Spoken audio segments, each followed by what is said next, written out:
Welcome back to another episode. I'm your host, Tamera Gaede. Today, we're going to talk about how to win in the 2023 DFW real estate market. But first, if you like my content, you're really going to love my escrow team. So let's get a conversation going about your title needs. Today's guest, I've had her on the show before. I'm very excited to have her back. This is Stacey Feltman. She's with the Stacey Feltman Group, and she and her team did over $70 million in production last year. So you're going to want to hear what she has to say. Thank you for coming back to the show, Stacey. Always have pleasure to have you on. You're one of my favorite guests. So I think, have you been on 2 times now? 2 times.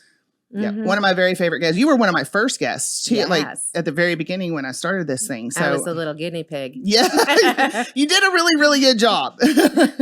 So let's go ahead and jump right in. The first thing I kind of want to talk about is let's discuss where we are right now. Today is May 3rd. Okay, so we're into second quarter, of course. Yes. And so let's kind of talk about where we are in Collin County in the real estate. Well, we can talk about the Metroplex right now. Absolutely. Thoughts? So November of last year, we paused, and we paused in a big bad way. Oh, I know we paused. I didn't like it at all. because of interest rates. So about 4 to 5 weeks ago, the market just all of a sudden picked up. I think buyers came to the conclusion that the interest rates are here to stay. They're going to go up, they're going to go down, but the market has moved very quickly back into multiple bid situations. Okay, so let's unpack that a little bit. Multiple bids. Are we talking everywhere, or are we talking in certain part of towns? What part of town are we talking about? So North Dallas area. Okay. I have listings in Fort Worth, and they're longer on the market, 30 to 60 days, even if you price right. But per se, Frisco. Let's talk about Frisco. Oh my God, Frisco has got so much to talk about. So I did an analysis in the last 30 days. Things going over list are going from 1% over list to 18% over list. 18% over Yes. list. So I did a contract with my team, $65,000 over list price, and it made appraisal. What was the price point? In the 600s. Were you the one that talked about the 90,000 over ask? And we did that in the too. mastermind. When you said 90,000 over ask, Yes. I was like, here we go again. No, but we're making appraisal. We do appraisal packages as a buyer's agent. We do that. We'll get to that when we talk about contract tactics. Absolutely. So we're getting the contracts accepted. It's all about how you present. Yeah. 90K, 65, 85K. Okay. So, and I had this conversation with a realtor on Monday. What I think is interesting, I mean, obviously we can tell that consumers are adjusted to the new Absolutely interest rates. And this is where we are now. Right. And so these multiple offers, multiple showings, over list offers, it's our inventory problem. Absolutely. Do you want to touch on why we have an inventory problem? So sellers are not wanting to sell because their interest rates that they currently have is so low. We're having a problem with the new builds, actually. Yep. I have a new build contract that has been on our books for 23 months. Are you serious? And it's not like it is not done. Hopefully it's closing at the end of this month. But that is a long time to wait.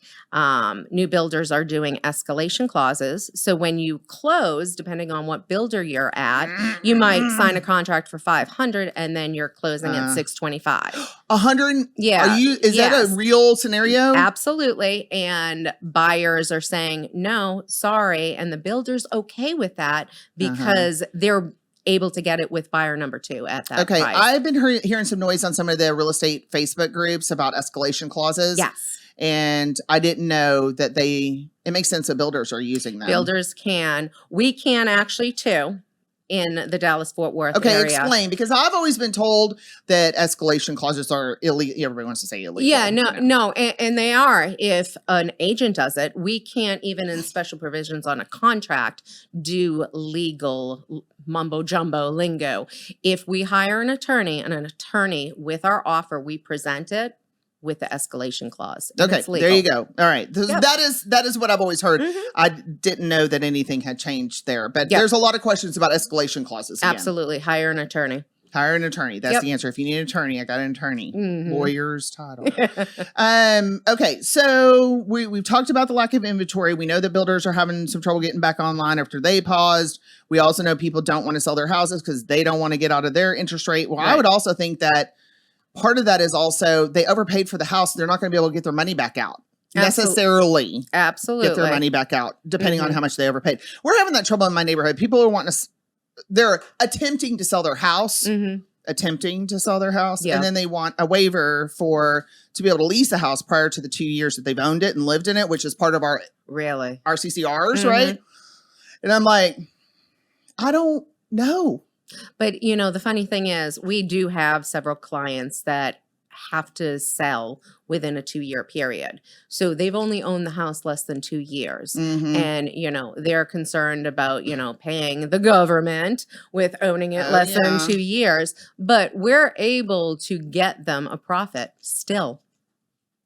Well, my neighborhood needs to call you. Yes, please. Okay, so anything else notable about the current market right now that we didn't touch on? I think we covered everything. Yeah. Okay. I want to dig into because what I found was more unique, not completely unique, but more unique to you and your team were the strategies that you guys implemented during the super aggressive market. Some of those tactics are back. You're going to have to, you're redeploying those tactics again, right? You pivot. Now we're pivoting again. And you were always very, very skilled at getting your offers accepted. Okay. And so you weren't having a lot of issues with your houses not selling and your buyers not finding homes. Whereas I know a lot of other people struggle with that. So let's talk about creating a winnable offer. So we'll start with buyers and then we'll move on to sellers. Okay. So how do you create that? And I know everything's specific to properties and stuff, and the terms are specific, but how do you approach crafting that winning scenario for your buyers? You want to unpack that a little bit for us? Absolutely. So earnest money is refundable in different portions of the contract. Right. Everyone does the 1%. Absolutely fine. We increase it to the 2%. Okay. So 2% on earnest money. Yep. The number one thing that is the biggest skin in the game is option money and option days. Okay. Well, let's clarify because a lot of people were getting rid of option period during the last, which I never was a fan of that. So you do put in an option period. Absolutely. Absolutely have an option period. Okay. Yes. Unless I'm working with my investors and that's different. On a showing, they go in and see that everything's fine. They're good as is. But no, I would never instruct one of my buyers to go in blindly. Good girl. Absolutely. It's all about protecting our client through the whole entire process. Okay. Do you shorten option? I mean, typical option is what, 5 to 7 days? So do you shorten it down to 3 days? And you've got an inspector lined up that's going to get their behind out there and get your inspection done? Absolutely. Okay. 3-day option. 3 days. Couple $1,000. Couple $1,000. Okay. If you want the house, we'll get you the house. You're just putting the money up front. And guess what? It's credited back at the closing table. It sure is. However, a lot of people are scared to put down that level of money. But you know what? I think that it's super interesting, that higher option fee money. I also think it keeps your buyers from playing games. Absolutely. Absolutely. I see something else in there, Stacey. No, we set our expectations with our clients. Sure. From our buyers to our sellers, my number one thing I always say is set the expectations up front. Like what? Be more specific. Do you want to buy? Do you want this house? Is this your dream home? Because my job is to find making dreams a reality. Yep. That is my tagline. I want to find you your dream home. Is this it? So you know, when the buyer walks in the house, you can tell. Absolutely. From the front door in, if it's the house for the buyer. You know, it's funny that you say that because when I bought my first house, my realtor, we were looking. Forever. Yeah. So many houses. I'm not going to let you do that. I know. Well, it was like I kept trying to make houses work, right? Because I wanted to find the house. Okay? Right. I was serious about finding a house. Okay. This wasn't playtime for me. And he said something similar to what you just said. I'll never forget it. He goes, when you walk through the front door, you won't even have to go through the whole house. When you walk in the front door, you'll know. It's a feeling. He's a so feeling. right. Absolutely. He was so right. I walked through the front door, straight to the kitchen. I was like, and we're done. And that's my happy feeling when I see that look on my client's face at the front door. I know. So you didn't have to deal with a lot of these buyers that were going and putting in multiple offers on multiple properties and behind your. Did you have some of that? We did. We had some clients that wanted to put 2 to 3 offers at the same time on the house. And again, setting the expectation. Hey, if the seller on all 3 sellers come back to you and execute with no counter, because I write a perfect contract. I know that sounds conceited, but I don't have buyer's agents ever countering me or listing agents ever countering me. I meant listing agents countering me. So you better be ready to go. Mm-hmm. Okay, so then you lose your option money if they don't counter. You lose that option money. I love the high option fee because it helps everyone. Absolutely. Okay, what's after that? So we've moved. We got the 2% option earnest money. We got the 3-day option period. We got the $2,000 option fee. Then where do you move to in the contract after that to create that? Then we move to title. Title policy. Who's going to pay title? Well, depends on the market, right? If it's a multiple bid, you don't even question. Right. It's buyers. Yeah. So as a listing agent, I'm getting contracts in multiple bids. They know it's multiple bid and they're still wanting the seller to pay the title policy. You're not going to win a contract like that. No, you're not. No. And then, the home shortages warranty. in the survey's next. Yes. Title survey. So that is always a buyer expense no matter what. Sure. You want to pay that extra insurance to secure the survey that's on the table, especially if you're getting a pass-me-down survey. Okay, so you're talking about 2 things. There's the actual survey, and then there's the additional insurance coverage. I'm in title and I forget what the fee is. It's the shortage. It's always under 150. Yeah, okay. I was thinking 150. And so you encourage your clients to go ahead and do that, which protects them. I think that's great. But all of that's at the buyer expense anyway. So where else do you go to create these offers to win in the contract? Is there anything else notable? I mean, I know we have talked about appraisal waivers. You waive the appraisal. You waive the appraisal and you waive the home warranty. I'm sorry to say. Yeah, I do. I feel so bad for all the home warranty companies during this time. But again, we are agents. We can give closing gifts and we can buy them for our buyers. We can tell our buyers to buy them themselves. We don't go without. We want our clients protected. I'm all about protecting the clients. Amen. As you see that. So I want them to win the house, but I want them to be protected on all aspects. I have friends that are home warranty reps and it's just. I know. They took a hard hit. Brutal. Absolutely. And then I'm like, thank you, Lord, because I was a home warranty rep. But thank you, Lord, title. So I learned this as a listing agent, and I give it back to my team, and I'll give it back to everyone here. Do not submit an offer copying a listing agent through your .loot system or your DocuSign system. You know how many offers I get with no calls, no texts, and I'm just copied on the electronic copy when the buyer signs it. Wait a minute. Wait a minute. So you're just basically kind of receiving a PDF. So buyers with no intro, no hello, I have an offer on your beautiful seller's property. Just mystery email. PDF. I feel like calling the buyer and be like, do you know how your agent's really representing you? It's horrific. It's horrific what we see out there. So with our team, we have a template. Yeah. So you're putting the summary of what the offer is in the email to the agent. You're putting the lender information, email and contact, so they can verify telephone, so they can verify. I'm giving a little blurb and not going against anything about my client and how they fell in love with it and something about the home, because a lot of virtual tours are going on. So I want them to know my client has fallen in love with it. And actually saw it. Yeah, absolutely. So that followed up by a call, followed up by a text. Okay.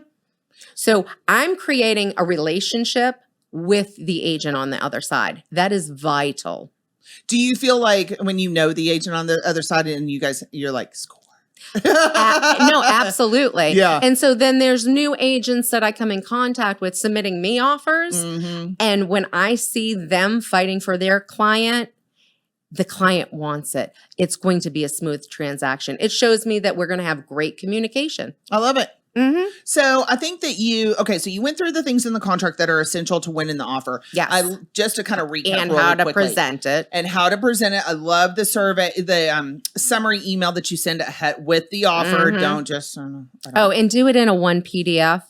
Don't give me 5 or 6 different PDFs of the 1 to 4 to the third party to the Put it all in one PDF.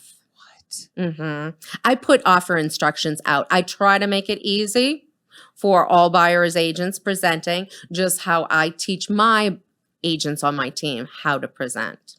That's Girl, there's a lot. it just makes my type A OCD go bananas. Yes, one PDF, please. Yes. Okay, so let's so is there? We talked about the contract. We talked about your summary with one PDF. Contact information, lender Yes. contact information, so they can verify that your buyer is qualified. And then you follow up with a phone call and a text to let them know that you had sent the offer. Mm-hmm. And so it's really, you're just kind of building the relationship after that, trying to get them to accept your offer. Absolutely. Okay. Let's flip to the listing side really quick. Yes. What do you look for? I mean, it may be a lot of the same. It's going to be a lot of the same question. I don't even know that I like this question because I was going to ask, what do you look for in a winnable offer? Or what you just said. Mm-hmm. Hey, Right. one of my offers, what I just said. And a winnable offer is not always about price. You are correct. So, yes. It comes down to the agent on the other side, like we discussed, and the terms. Okay. Is there anything in particular other than what you mentioned that you're looking for to accept an offer inside of the contract, other than what we talked about already, that you do on the buy side? A perfect offer like I write, I expect as a listing agent. So when I do my Excel worksheet, apples to apples, when I'm presenting offers to my sellers, I have a little notes column. Okay. And it's, this agent never called, this agent did this agent left blanks within the contract that didn't fill out. I mean, I get broker pages with just my name and their name. Y'all just fill out the contract. I know. Fill out the contract. Yeah, if you want to leave it blank, not applicable. If you want to leave it blank, 0.00. Yeah. Okay. Let's talk about some of the conversations that you have with your sellers and the buyers. Okay. So, and I'm kind of going towards the direction of realistic sales price, showing prep. And what you did something really unique. I don't know if it was unique, but it was the only time I heard about it. When the market was super crazy and you had showing day, you were putting your clients in a hotel. Oh, absolutely. I told them to move out for the weekend. You're going to have a wonderful staycation and I'm going to sell your house. Yay. Because let me tell you something. I've only sold one house. I try really hard not to sell houses. Okay. I want to hoard them all for myself. Yep. And I sold one and it was horrible. It was horrible. It was like, you have to get out of your house in 30 minutes. I'm like, hey man, I'm in my jammies. I'm gonna make it. I don't have Braun, my dog. And, like what? I'm working. Well, when I see a family that has kids and toys all over the place, dogs, dog hair, cats, the smell of that, we want to get in and we want to move them out for a little while and get their house sold. Such great. Wish someone had told me to go get a hotel. Anyway, so let's talk about the conversations. Like what does your conversation look like when you sit down with the seller that they've already agreed to work with you? You're not trying to compete over that. We've moved past that. Okay. Yep. So, well, actually people would probably like to hear how you win those conversations, but let's talk about the conversation that you have with sellers, setting expectations. So we go back to the front door. And I say, I'm putting on my buyer's agent hat right now. And I'm going to pretend I'm a buyer walking in with their agent right now of what I'm seeing that we need to change before photography ever comes. And photography, we do virtual staging. We do real staging. We need paint. We need carpets cleaned. We need all countertops. I mean, I go room to room and I make them do a notebook, and this is what I'm telling you to do. Okay. I will not have photography in here until everything is done on this. Because you want it. I mean, I need prestige. Yes. You need it to move. We're teeing it up to move as fast as possible, right? Now, granted, y'all probably saw some listings that I had no control over because some sellers don't have that luxury and the money or the time to do that. So, sometimes we just have to go with what we have. There's photography companies out there that will take what's in a home and stage it in different ways and add to it, change furniture around. Oh, that's cool. Mm-hmm. So you're not paying to bring furniture and stuff in. I Correct. like that. Okay, let's talk about how you get them to set a realistic sales price. So our system with my brokerage has a CMA program that I've never seen out in any other brokerage, and it's actually produced by appraisers. So it sets us a suggested list price. Okay. With the market shifting, like in a multiple bid situation, there's 3 kind of figures that are given to us. I never go with the suggested list price. I go with the low, high adjusted average. So there's 3 things when I walk into a home, I know if I'm listing at what level I'm listing it at, what they're willing to do. So it is key on. So like if there was a railroad behind the house. Ruh-roh. I know. it literally self-adjusts. Do you know how many listing appointments I have gone on and I have seen what the other agents are doing? Guess what they're bringing? A quick CMA. Ruh-roh. So I'm presenting it so they can see where I'm deducting. Okay. Do you want it up higher? Well, then this is what you're going to have to do. Does it specifically, it tells you like I deducted $20,000 because there's a railroad track? Absolutely. It tells you line by line what it deducted. Absolutely. And so you show that to sellers? I can write in my own. So I do that a lot. Like this house is remodeled. Yours is not. Got it. You are subpar to this one, and this is why. Mm-hmm. So do you show them like here's your amount and here's why? Absolutely. Okay. Interesting. Yep. And they can see the pictures. I don't think I've heard of this before. Yeah, we have 2 different systems. So it's a special CMA system, but there's another system that will take it and show the pictures side by side.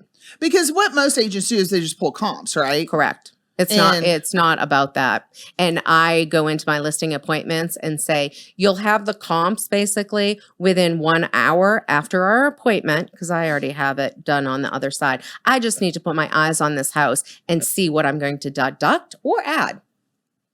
So when you kind of compare the 2, the program and the comps, like how close are they? Pretty far off in the final price, or so are they close? I will tell you, little props, but the last 3 homes I've sold on a relocation deal, all agents have to come within 5% of sale price, up or down, even in a multiple bid situation. So you have to predict that someone could come in 50,000 over, but you have to be within 5%. Okay, crystal ball, So my last 3, right on 0%. Wow. Not up or down, right on. So I'm impressed by the programs that we have. Do you get any, what kind of obviously you get pushback from sellers sometimes. Oh, absolutely. All the time. Because my house is worth more than my neighbor, blah, blah, blah, blah, blah. It was a 1-story. You're a 2-story. We don't comp those against each other. They just remodeled their kitchen. Yeah. Someday, I love y'all so much. I love y'all. But I do not envy your job. I go in there and again, another setting expectations. Yeah. So my comment to them is, I come from Boston. I'm Boston blunt. So you might not like me at the end of this meeting, but I'm going to give you straight and narrow what you need to do. Okay. And so they listen to you? Yes. Or guess what? I have the choice not to have you as my client. It's an interview process. For both sides, You're interviewing me. Yeah. I just left a listing appointment I will not take. I will not put my name to it because they're not listening to me. Interesting. Okay. And it's not just always sales price that they won't listen to that makes you want to walk away. Mm-hmm. Well, I feel like, look, we kind of tapped in this a little bit in the mastermind. I made a comment. I wish I could take back because, we all make decisions about if this is a person we want to work with and if this is a person we don't want to work with. We all make decisions about that. Absolutely. And you get to a certain level of business, you need to make those kind of decisions. I always feel like if you're keeping somebody that isn't in line with how you work, you aren't working together well, you're missing out on a better opportunity. Absolutely. When you say no to someone, it opens the door for someone else that is going to respect our profession. It's not an easy profession. It's not an easy profession. No. So let's talk about specifics that you have with buyers because, in the last aggressive market that we had, we have to call it a name. We have to have a name for it. It's a pandemic market. Let's just call it the pandemic market. During that time, I had a bunch of realtors who didn't even who weren't taking any buyers anymore because they couldn't get buyers into homes. Right. You are being very successful at doing that. So let's talk about the conversation and how you set realistic expectations with buyers. I know your team works more with buyers. You don't. You don't do a lot of buyers. No, right now. I do the listings. They do the buys. Yeah. So, but you coach your team on how to have set those expectations. You're not showing 50 houses and running around all over the place and making offers that aren't getting accepted and things like that. So let's talk about that real quick. So I'll give a perfect example. So as a team lead, I watch over everything. It's in my name on the contract, so they have to know who Stacey Feltman is. So one of our agents had a buyer, 1.65 list price. Woo! Guess what they wanted to offer? 1 million even. So it's amusing out there. Yeah, no. So we have a lot of international buyers in our marketplace, and you got to think about this. Everyone wants a barter. Sure. Okay. They want a barter. We go to Mexico. You know how I travel to Mexico all the time on all my cruises. And you go up and you try to barter and get it down. I do it in Round Top all the time. Sis. Not 38% Was in it Frisco. Priced fair market value? Ma'am. It was priced right. Ooh. Yes, ma'am. 38% below. So what I tell the agent is, tell them you'll write the offer. Tell them it's not going to, come to fruition, because in the state of Texas, when we do an offer, accept, counter, never respond, or decline, you have a 50-50 chance. You want the accept or the counter. You do not want the decline or never respond because you're blackballed at that point. I don't like the no respond. I wish you just at least respond and just say, hey, man, go jump in a lake. And I don't think ever in my history I haven't got a response or I haven't responded. It's an ethics thing that you do out of common courtesy for the other agents in the area. But so I said, submit it. You've had the conversation. He is unrealistic at this point. Submit it. We have our buyer representation documents all signed, sealed, and delivered. And then tell them it's my name on the contract. And guess what? We're having a sit down. No other contract is going to leave under my name until I sit down with that buyer. So you let them submit a $65K below ask offer. Yeah, but we're calling the listing agent and saying, I am so sorry. This client is so unrealistic. Stacey is going to talk to this buyer. Got it. Okay. All right. So I sit down and I have the come to Jesus with them. It's never going to happen again out of my company. Got it. Okay. So what else do you talk to your agents about and how to work with buyers? Anything else in particular? I mean, unrealistic offers is one thing, but well, I mean, I need them to know about the appraisal waivers. Appraisal waivers, when you're in a multiple bid situation, you're not going to get accepted unless you're fully waiving the appraisal. How far off do you see it right now between the list price or even the offer, the list price, and then where their appraisals are coming in? Have the list prices caught up? So again, we do an appraisal package as a buyer and a listing agent. Okay. So you're working. we're with that working program. it. Mm-hmm. They always call me the agents on the road. Hey, they want to do an offer. What do you think we can go over? And I'm running my numbers, and I tell them, you can go 50 over. You can go 65 over, like the 90 I did. All because of that program. Mm-hmm. Yep. You have to tell me offline what that is. Yeah. Little secret gold nugget here. Okay, so you're not really having to submit offers unless the person is off the rocker. Okay. And lenders come into a big part of this. Okay. So some buyers, and I understand this. Some buyers only want to put 5 or 10% down, 15% down. They want to save their cash. Understand. But if you're pre-approved for 20% or higher, that's the pre-approval I need for my buyers. Do not submit an offer at 5 or 10%.